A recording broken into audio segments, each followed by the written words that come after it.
इंसान जिस प्लानेट पर रहकर परमानेंट रहने की कल्पना करता है, वो प्लानेट खुद ही घूमता है। इसी तरह से नियति अपना चक्कर कंप्लीट करती है, फिर चाहे जन्मों का ही क्यों ना हो। जीजे लोहान चैनल पर मैं आपका स्वागत करती हूँ। बात बहुत पुरानी है। एक बार एक नगरी में एक ब्राह्मण के घर में संतान नहीं थी। बहुत ही सालों बाद उसके घर में एक बेटा जन्म लेता है। सारे गांव में खुशी का माहौल था। आसपास के सभी पड़ोसी बधाई देने आ रहे थे। तभी उस ब्राह्मण की दहलीज पर एक योगी भिक्षा मांगने आता है। उस दिन ब्राह्मण बहुत खुश था। कहता है कि महाराज अंदर आइए, आज ही मेरे घर में बेटे ने जन्म लिया है, बहुत ही सालों बाद। आज मैं बहुत खुश हूँ। आपको भिक्षा दान दक्षिणा जरूर मिलेगी, लेकिन उससे पहले आप मेरे बेटे का नामकरण कर दीजिए। योगी ने कहा, ठीक है, आप अपने बेटे को मेरे पास लेकर आइए और टाइम बताइए। ब्राह्मण ने योगी को टाइम बताया तो योगी ने उस बच्चे की कुंडली देखकर कहा कि इसकी कुंडली में राजयोग है। और कुछ देर और देखने के बाद योगी ने कहा, वह एक सिद्ध पुरुष योगी ही थे। उन्होंने कहा कि ये इसी नगरी के राजा की बेटी के साथ इनका विवाह होगा। इसी नगरी के राजा बनेंगे। 16 साल की आयु होते ही आसपास की औरतें भी बैठी हुई थी जो बधाई देने आई हुई थी। सब वहां पर बहुत ही हैरान थे। ब्राह्मण ने कहा, महाराज ये कैसे हो सकता है? राजा के अभी कोई संतान नहीं है। योगी ने कहा, पता करके देखो, अभी रानी को बच्चा होने वाला है और उसके घर में लड़की पैदा होगी।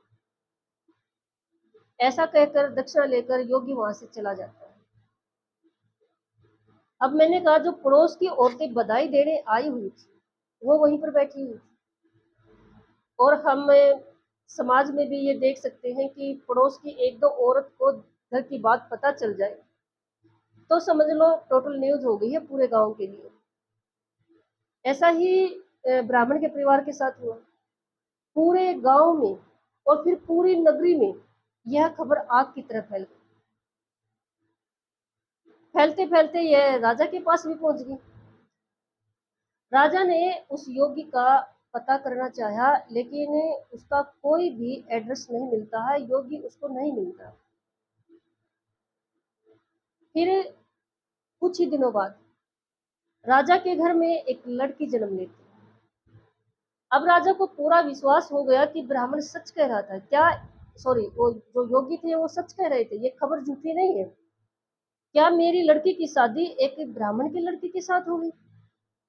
ऐसा सोचकर जो राजा थे वो बहुत उदास हो जाते हैं।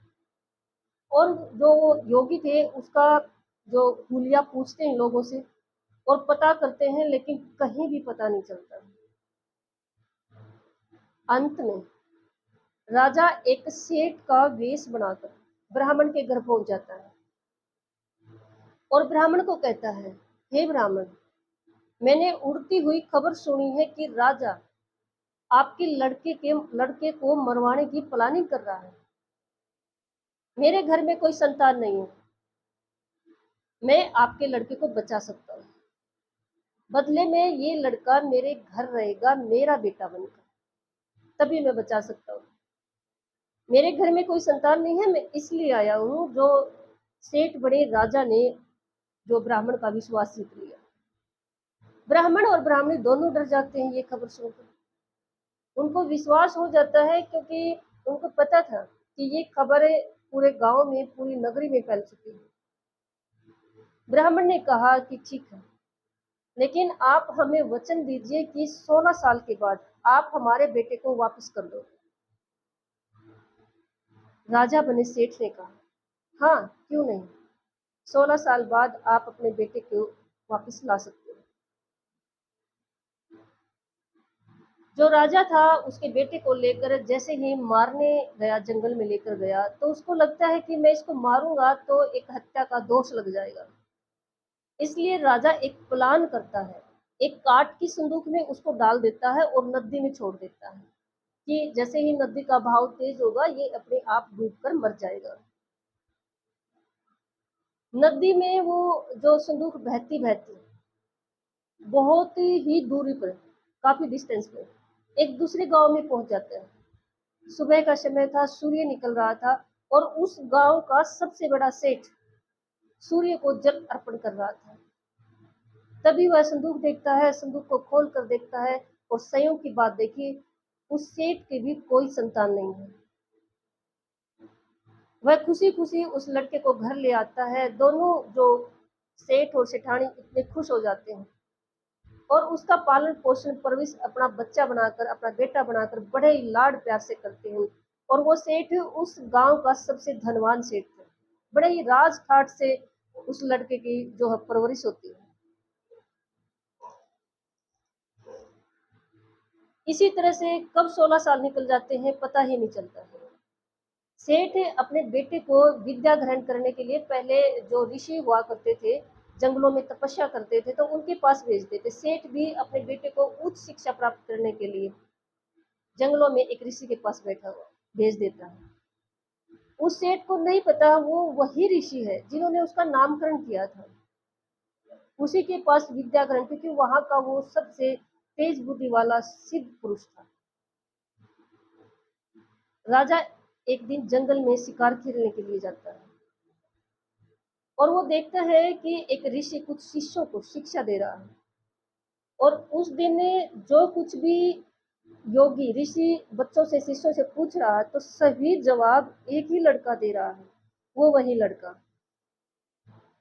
राजा ये सब देख रहा था। राजा बहुत ही प्रभावित होता है।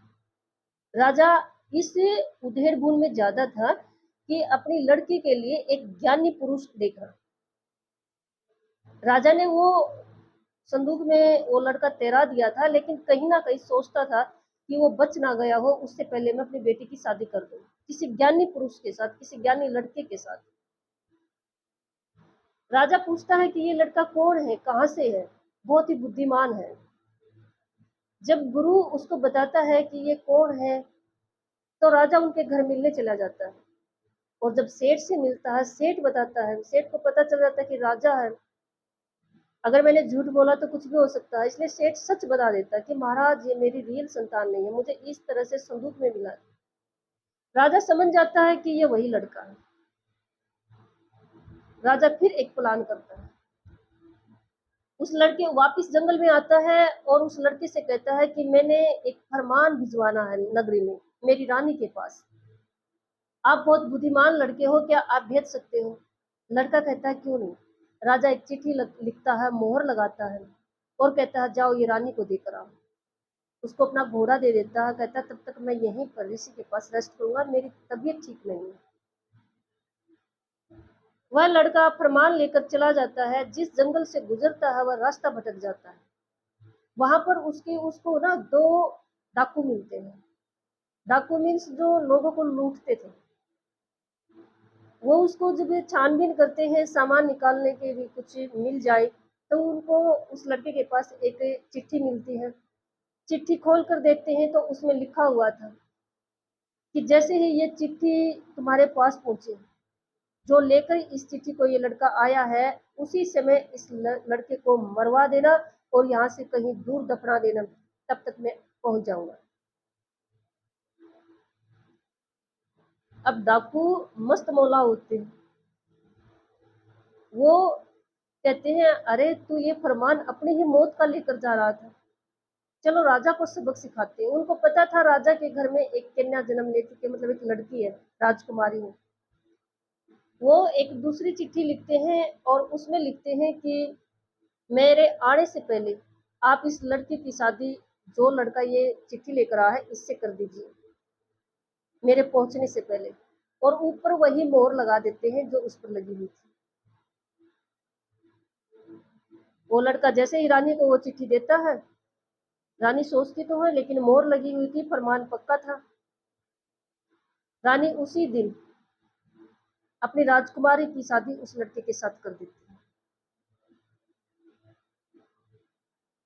लड़का राजकुमारी को लेकर अपनी नगरी में पहुंच जाता है। बाद में राजा आता है, लेकिन जैसे ही ये बवंडर खड़ा होता है, राजा गुस्से में आता है, तभी वह योगी सिद्ध पुरुष वहां पर आता है।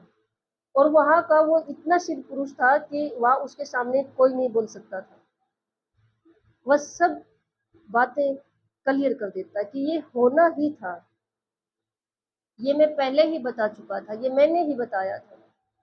फिर राजा कुछ नहीं बोलता है और अच्छा धन सम्मान देकर उसको अपनी नगरी में बुलाता है और फिर कुछ दिनों के बाद उसको राजा घोषित कर देता है। ये क्या शो कर रही है ये कहानी? नियति का जो चक्कर है ना, वो कितने जन्मों का है, वो चक्कर कंप्लीट होता ही है इंसान की लाइफ में। कोई भी नहीं बदल सकता उसको।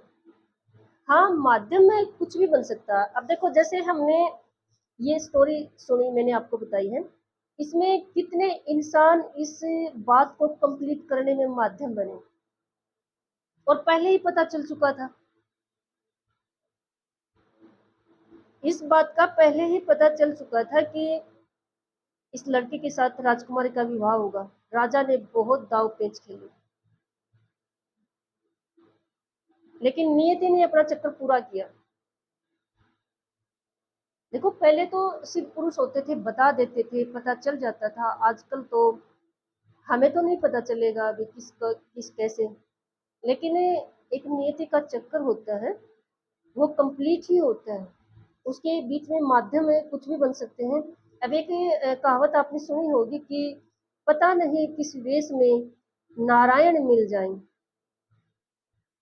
अब उस लड़के के लिए वो जो दो डाकू मिले थे, वो डाकू के रूप में नारायण ही मिल गए उसको। तो एक तो उसकी जान बचा दी, और उन्हीं की लिखित में उसकी शादी राजकुमारी से होगी। तो ये कहावत इसीलिए है कि पता नहीं किस रूप में नारायण मिल जाए। जो नियति ने करना होता है ना, वो किसके रूप में आकर उसने करना ही है।